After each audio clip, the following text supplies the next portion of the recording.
अस्सलामुअलैकुम दोस्तों, देख सकते हैं ये एक गैर मुस्लिम भाई है। अजान को कितने सुकून और इत्मीनान से सुन रहे हैं और अजान सुनकर कितने लुत्फ अंदोज हो रहे हैं। हम लोग है कि अजान सुनते हैं और हंसते रहते हैं, बातें करते रहते हैं। अगर अजान को सुकून और इत्मीनान से सुने तो नमाज पढ़ने की चाहत होती है। ये गैर मुस्लिम भाई अजान सुनने के बाद अजान के बारे में क्या बोल रहे हैं, जरा आप सुने।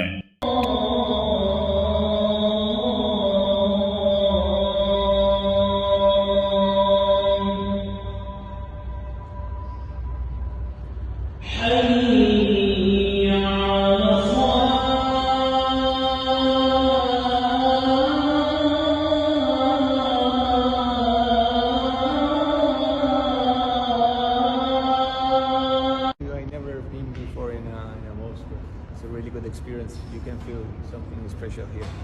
I didn't know a lot of the facts of things that you told me about it. Really nice to know that, because sometimes you can get some not good information about this. So it's nice from people who are the ones. That's it. Thank you. से लोग Qatar के अंदर इस्लाम कबूल कर रहे हैं। आए दिन कोई ना कोई इस्लाम कबूल करते देखते रहते हैं, सुनते रहते हैं। किस तरह से लोग कतर के अंदर इस्लाम कबूल कर रहे हैं और कलमा पढ़कर मुसलमान हो रहे हैं। अशहदु अन्ना ला इलाहा इल्लल्लाह व अशहदु अन्ना मुहम्मदन रसूलु अल्लाह। अल्लाहु अकबर, अल्लाहु अकबर, अल्लाहु अकबर।